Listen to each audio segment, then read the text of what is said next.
achieved. And again, this hasn't got anything to do with recruitment, really. If you think about it, this has got to do with what we've done to the community. And I think our key highlights, really, I mean, hopefully you can see what we've done in those last sort of 12, 13 months now. But for us, our key highlights is that our journey has been recognised now. And it's been recognised not only by Birmingham Tech, in terms of my role as community lead for digital skills for Birmingham Tech, but actually on a broader spectrum, being nominated to sit on the West Midlands Digital Skills Partnership Board.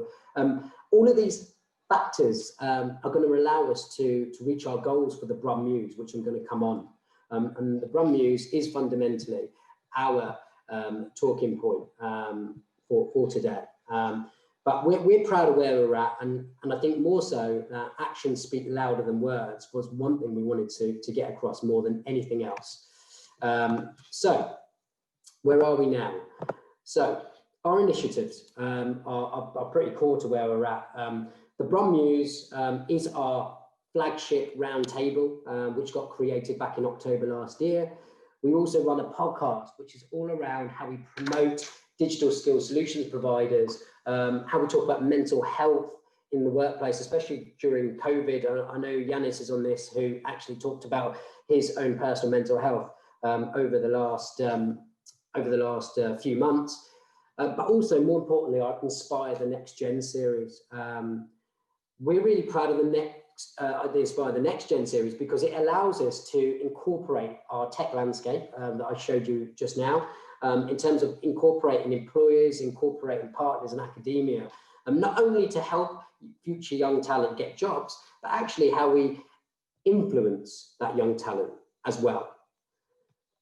So the Brum Muse, what was our vision? Well, it's clear that it's a bi-monthly meeting, first of all, where we had suggested working practices and ideas and concepts, but we've now turned those into tangible actions. And over those 3 first meetings, we've now got an initial early white paper, with the mission being to work and continue the work with key tech organisations, the local government authorities, charities, academia, whoever is in that community. And our goal is to get this to a white paper and to get this through to local government and central government. These are a few of our contributors, and I know that a few of you are on this call and this video as we speak now, so thank you. But for us, without the support of these people, we wouldn't have been able to get to where we are now. Again, I thank them for their contributions to date as to where we are. I think it's fairly important to also recognise what's already out there. We're not looking to reinvent the wheel.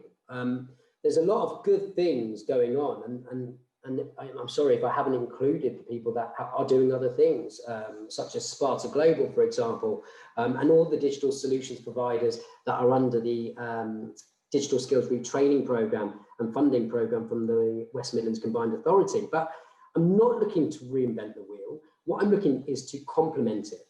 If you look at it like having 2 routes, I believe that the work that these partners are doing at the moment are very short-term and reactive. So the great programs and cohorts that are being run, like Code Your Future, Claire, who's on the call, can vouch for this.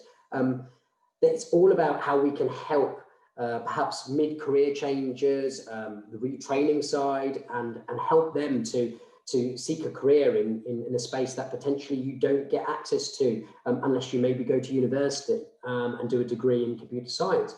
But what we're talking about is the other channel. So how are we inspiring, how are we understanding young people and getting them to seek careers in tech? So more of a proactive approach. So what's come out of our first key meetings from our roundtable in the Brum Muse is clear. And what we've done is we have gone on to effectively break down our key objectives. So the first one is obviously schools. The next one's deprived areas of the city, and how we actually map that out and identify those and prioritise those.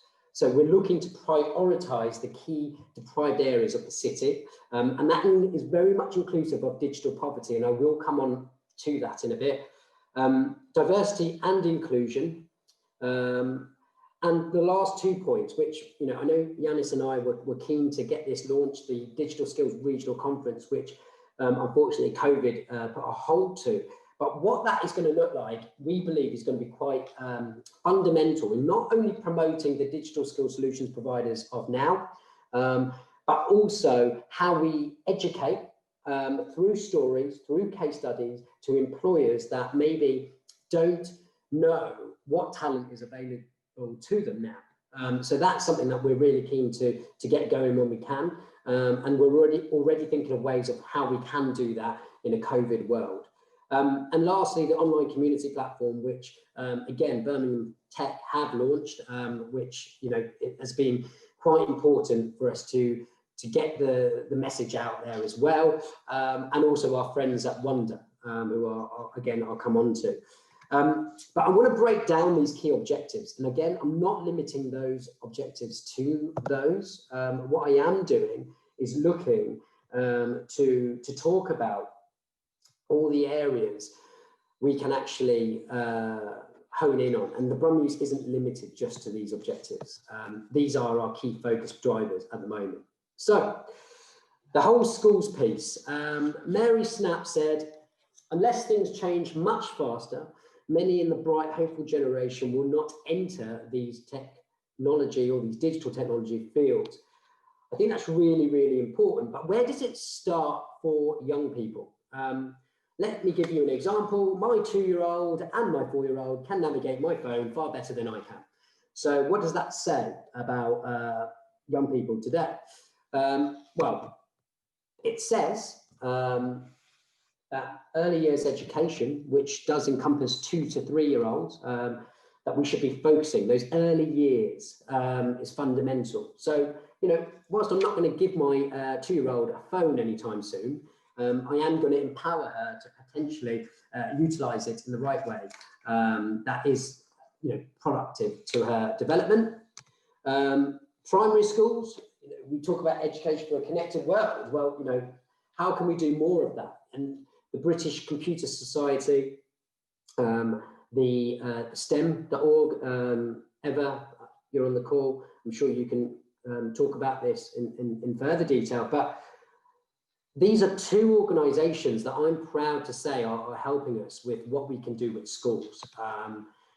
And then we can talk about senior schools. You know, what we want to do now is, right, our plans for maybe going into these schools is a little bit limited at the moment, but what can we do in terms of planning virtual work experiences? How can we connect our community in order to already talk to some of these schools that, you know, when they are having to go and self-isolate and they are online, what can we do to continue that story? How can we continue to join those dots? And, you know, that whole further education and higher education piece, you know, Code Your Future, perfect example. But we've got to talk about training as well. And there's some stats that I wanted to share, that only 7% of students taking computer science A-level courses are female.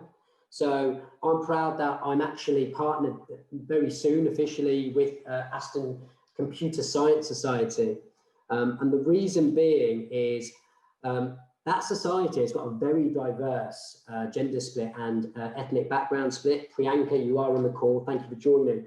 The reason I wanted to bring them on board was because if there aren't role models that people can see themselves aspiring to be, then we need to do other things. We can't just give up. So I'm keen to really level that playing field, and I'm keen to do that as best as I can. So it's an important step that we take. STEM, if I know you just mentioned something on the chat, there's a couple of things that I think are quite important and pertinent. We're looking to work with schools at all levels. And I'm not just talking about students, I'm talking about parents and I'm talking about teachers. How can we collaborate with institutions, including multi-academy trusts, EACT, all the other academy trusts that embody those schools? because look, it's not feasible to go into every school that's in the city. But being connected to the GBS LEP, and Zach, thanks for being on the call as well, I'm sure you'll be able to vouch for this. The GBS LEP have access to 98% of the schools in our city. And by having that connection now and representing the GBS LEP on the Digital Skills Partnership Board, I believe that I'm going to be in a position to help connect more dots. Education on what careers are available, what routes are available, both traditional and non-traditional. I don't know if any of you know that 48% of students don't go to university or don't go through non-traditional, don't go through traditional routes. So how are we utilising that pool of 48% of talent? And I know STEM are keen to support us on finding employers to showcase what they do through demos, through virtual work experience, and also through our university students and lecturers that are being educated on up-to-date technology as well, that STEM are looking to support both at college and at further education levels. So I think other things that I wanted to really focus on, I think it's important to talk about digital poverty. Digital poverty is something that we knew was around, but I didn't know the extent of how bad the situation is. So to give you a bit of a stat, when I had a conversation with the Birmingham Education Partnership a couple of months ago, they were quite alarmed with the amount of teachers that weren't able to communicate or get in touch with their students, albeit just to see how they were, let alone to see how homework wasn't being handed in on time. So this is a big, big worry. They estimated it was about 5,000. The reality is it's probably more like 2 to 3 times that. So I'm keen to bring this to the attention of people because to give you an idea, businesses that are maybe upgrading or renewing their technology and their devices in their businesses tend to do this 3 to 4 times over the period of 3 to 4 years. A school will tend to do this over 10 years. So there is going to naturally be a gap. So we've been trying to work hard with the Birmingham Education Partnership, not only to promote what they're doing, but also to help promote the need for more devices to fill that gap, albeit Chromebooks or tablets, whatever that might look like.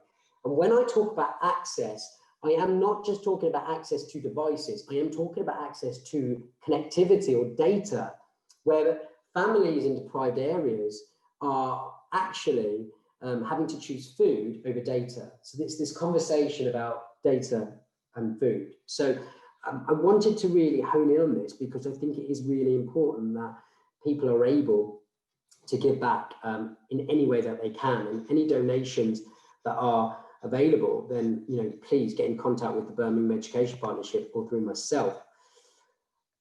On to one of my favourite things that we've done over the last 3 months, diversity and inclusion.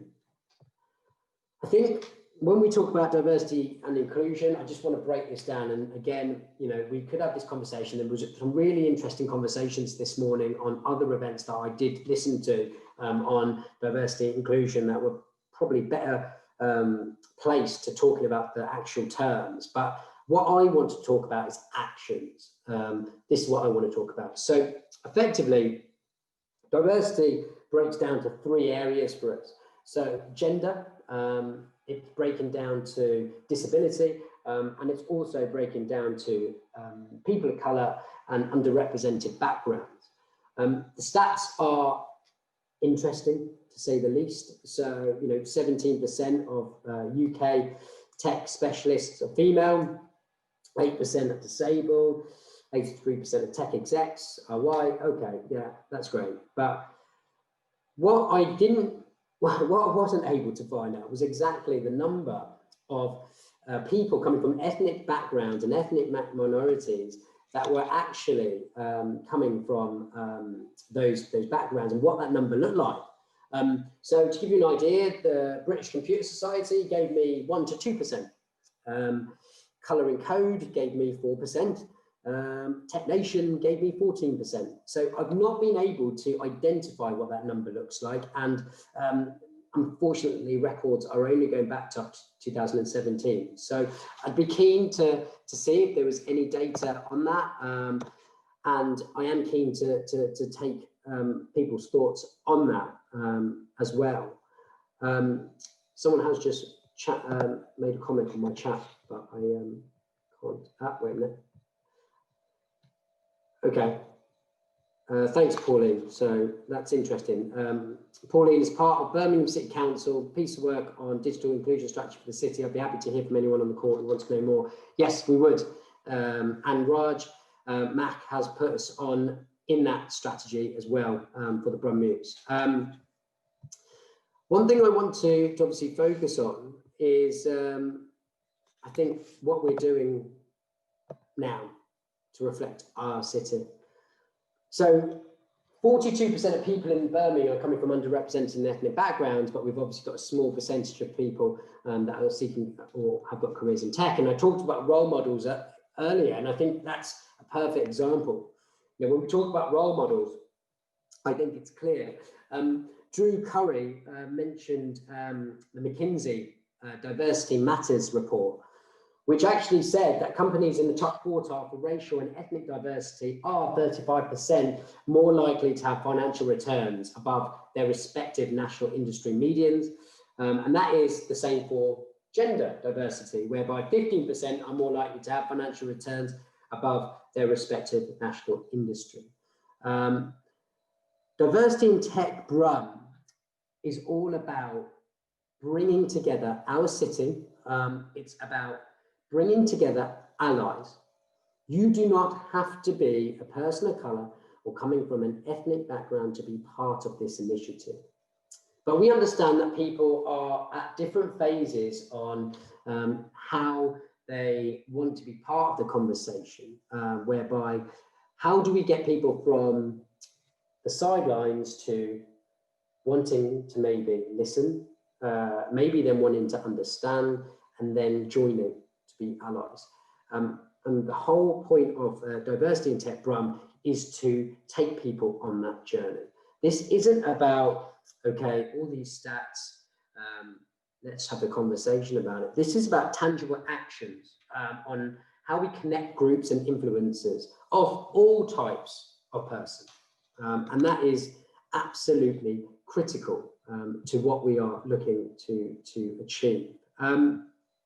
So since June 2020, I just want to talk about what we've done because I think, you know, we've got to shout about what we've done because it's been important. We are currently, due to work, not only in terms of our own business, we are currently encouraging companies to put out mandatory unconscious bias and training, not only to their staff. Vanti are a perfect example of what they're doing. They're doing great things. And if you are available Friday at 10:15, please tune into that. But also with large companies, encourage them to hire a diversity specialist. Encourage companies to do work on their diversity and hiring procedures and implementing the Rooney Rule. Don't know what the Rooney Rule is? Please have a search of it after. It's really interesting. It's about bringing in a talent pool into your hiring process of all types of person, gender, race, people of colour. It's about making sure you interview one of those people and actually bringing them into the process. But it's something we're advocates of. We're looking to record videos with tech leaders that are not only people of colour, but actually how they've hired for diversity and inclusion and being able to talk to them in bite-sized videos. I'm doing that at the moment. The podcast is currently speaking to guests on diversity in tech.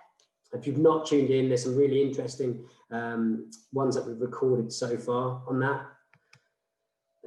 The Innovation Alliance West Midlands, who are supporters of what we're doing, are currently creating a diversity database. And again, if you're free at 3 p.m. today, please tune in, and 12:45 tomorrow. And they're also going to be doing a policy event in November. and our friends at Wonder. I know David is on the call. David and the Wonder team have given us an external application that they've got. They've got a mobile app and a desktop app. And if you are interested in being part of this conversation, I do want you guys to be aware of this. We're living in a digital world at the moment whereby everything is so digital. Everyone's getting zoomed out. You wake up in the morning, you probably have got your phone and you use that as an alarm. You then check your emails, you then log on, then you close work, maybe you shut your laptop, but you pick up your phone again. But what do you go and do? Maybe go on Instagram, maybe check the news. I don't know. Maybe go and play Angry Birds. I think the reality is what I wanted Wonder for was to be that example of something that takes you away from work, but still helps the cause. So if you want more information on that, I'm sure David can give you some information on that after. But collaboration with tech companies is absolutely fundamental. Not in terms of you saying you're doing things, that's great. If you are doing things, shout about it. If you want to do things, please shout about it more. But collaboration in the sense that you join our allyship. We want tech businesses to join the cause, not only of the Brum Muse, but of Diversity in Tech Brum. Without you, we cannot set examples, we cannot set precedents, and we want you on the journey. So please collaborate. And we will continue to support digital skills solutions providers. Code Your Future, School of Code, Black Code Hub. We will continue to support all of you in what you're doing, and thank you for supporting what we're doing right now. So where we're at the moment, I think is cool. But let's just talk quickly about, I think, our belief network. Without you wonderful people, I think we wouldn't be where we are at the moment. And I think the fact that all of these organizations and these partners have come to support us, I think says that, look, maybe we're onto something, but also we're actioning what we said we were going to do 12 months ago. So the actions and the support network, we want to support all of their actions, but we want them to be on our journey. So this is something that we're very grateful for and keen to continue the journey off as well. And as we come to maybe have more of a conversation in a minute, I just wanted to bring up this quote from Julius Nyerere. Education is not a way to escape poverty, it is a way of fighting it. Together we will create impact and others will follow and support. And that is not just a statement for now, this is a statement for the last 12 months. We wanted to be fully community focused. We wanted to be a social enterprise in our own right, but we never claimed to be experts in this field. And I still don't claim to be an expert, but what I do claim to be is a facilitator and a driver and a champion of digital skills. And I will continue to do that. But without the support of my network and the support of you, I will not be able to continue this journey. So I thank you for your work now, but I ask you to support me further as we look to get this another step. So my call to action from you, how can you get involved?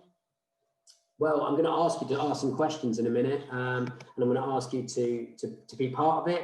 But search my name. If you've got the QR code reader on LinkedIn at the moment, just take a picture of this screen of that QR code. You should know all about QR codes, so I think you have to do it everywhere you go at the moment. So please feel free to connect with me on LinkedIn and to follow us on social to hear more about what we're doing. But as it stands now, I'm going to stop doing the talking, and I would love to just hear from anyone that's got any questions or has got anything to contribute to what I've mentioned thus far. Come off mute, by the way.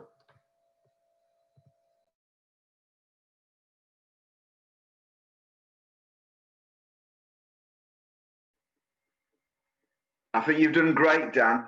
Really, really have. To step up to the plate, to go above and beyond what anyone would have asked to try and support inclusion. You know, you're actually on my slide of top or inspiring people in my network. So really well done. Thank you.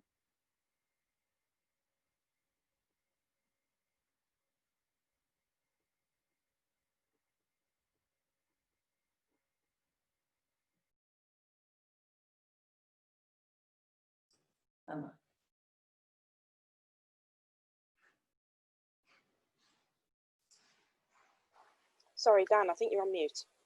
Yeah, got that. That might be in there. If there's no other questions, I'd just like to thank everyone again for joining the call. And please do connect with us after this call to continue to be part of the conversation. I'm very grateful to all the support, as always, but for us, this just starts now. This isn't 12 months where it just, right, that's it, we'll hang off our boots and leave it like that.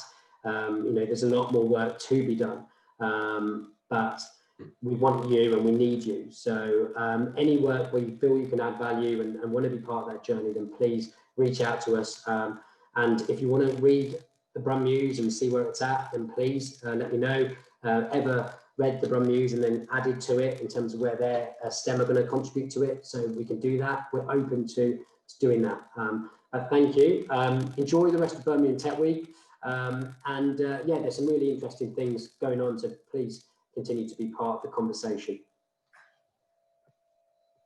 And I will let you go.